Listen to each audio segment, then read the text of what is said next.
অরিন্দমবাবু, আমি জানি আমি যে প্রশ্নগুলো খারাপ প্রশ্নগুলো করতে চাইছিলাম আসলে শাসক দলের হয়ে যারা শাসক দলের ধ্বজাধারী যে সমস্ত লোকজন কুরুচিকর আক্রমণ করে এসছেন তাদেরকে বা আরও অনেককে, আমি জানি যে সেই প্রশ্নগুলো করা যায় না, কিন্তু আমি এটাও জানি যে আপনি এমন একজন মানুষ ঠিক এরকমই একটা কঠিন যন্ত্রণা বুকে নিয়ে রয়েছেন। আপনি অনেক ভালো জানেন যে একজন বাবা মা কী জায়গা থেকে তার মেয়ের সন্তানের স্মৃতিচারণা করে এবং কেন বারবার তাদের গলা কণ্ঠরুদ্ধ হয়ে যায়। বলুন তো, সত্যি সত্যি এত কিছুর পরও আমরা ফিরে যাব না? আমরা অভয়কে নিয়ে আলোচনা করব না? আমি সাংবাদিক হিসেবে ওর বাড়িতে যাব না?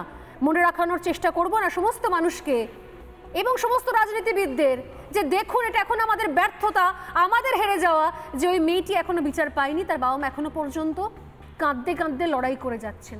এটা বলা উচিত নয়? বলবো না আমরা? অরিন্দমদা, যে দৃশ্য আপনি আজকে দেখালেন সত্যি ভাষা নেই, তবু আমি আপনাকে বলি যে অভয়ার আজকে জন্মদিনে সে বলছে তার মাকে, মা আত্মার কিন্তু মৃত্যু হয় না।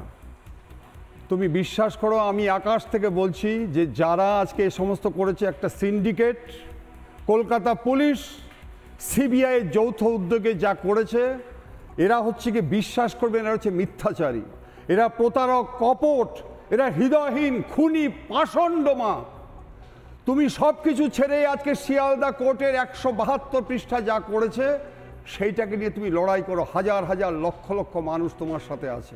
এবার আপনাকে আমি বলি, এই যে সিন্ডিকেটের কথাটা বলেছে একেবারে কারেক্ট। কেন এই সন্দীপ ঘোষ, অভিক দে, বিরূপাক্ষ বিশ্বাস, সৌরভ পাল, আশিস পান্ডের যে সিন্ডিকেট, এবং এই সিন্ডিকেটের সাথে যে ক্যালকাটা পুলিশ এবং সিবিআই যৌথ উদ্যোগে যে দারুণ একটা উপভোগ করার মতো তদন্তের চিত্রনাট্য দিয়েছে, সেটা আমি বলছি না, সেটা শিয়ালদা কোর্টের বিচারক কি বলেছে শুনে নিন।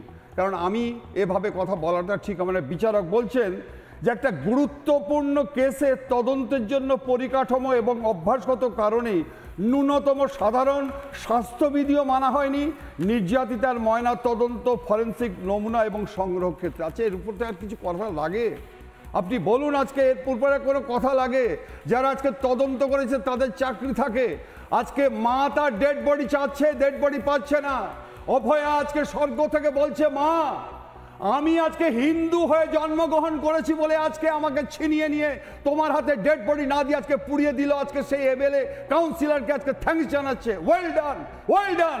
কিন্তু কি দুর্ভাগ্য মা, আমি যদি আজকে অভয়া আজকে যদি খাতুন হতাম, অভয়ার মা যে কথাটা বলছে, সেকেন্ডবার আমি আজকে পোস্টমর্টমের জন্য চেয়েছি, মা আমি যদি অভয়া খাতুন হতাম তাহলে এদের হিম্মত হতো না আজকে এইভাবে পুড়িয়ে দেওয়ার, আজকে কবর দেওয়া হতো।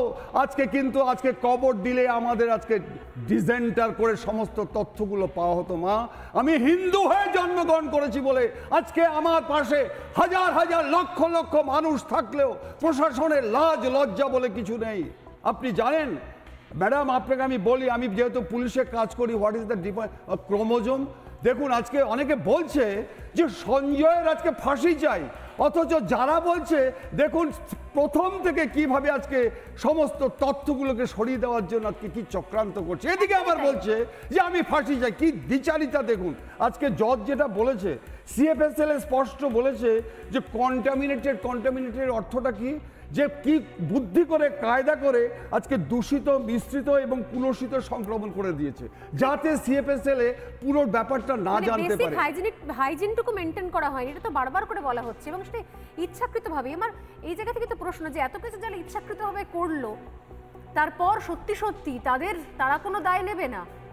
হঠাৎ করে সুপ্রিম কোর্ট চলে এলো মাঝখানে, সিবিআই চলে এলো। এবার আমি একটা খুব ইম্পর্টেন্ট কথা আপনাদের বলছি। আমি সুপ্রিম কোর্টের তদারকি বলছে, সদা আমি সেটা বলতে যাচ্ছি না। দেখুন অভয়ার মা যে ফার্দার ইনভেস্টিগেশন চেয়েছে, আমি আইনের কথা একটু ছোট বলে দিই যে under section 173 submission case section কিন্তু আজকে 158-এ রিওপেন হয়, ইনভেস্টিগেশন হয়। কিন্তু apart from this I am telling, penalty for submitting false report, যে police officer who submits an incorrect or false reports of an investigation negligently or improperly can be liable for prosecution under section 29 মানে suspend হয় and can be also liable under section 218 IPC কি করে চাকরি থাকে madam কি করে চাকরি থাকে তাদের যেখানে Indian penal code CrPC IPC থেকে শুরু করে সমস্ত আমাদের লজ্জা আমি একদম সময় শেষ নানা ধরনের কন্টেন্ট দেখার জন্য লাইক করুন শেয়ার করুন আমাদের ফেসবুক পেজ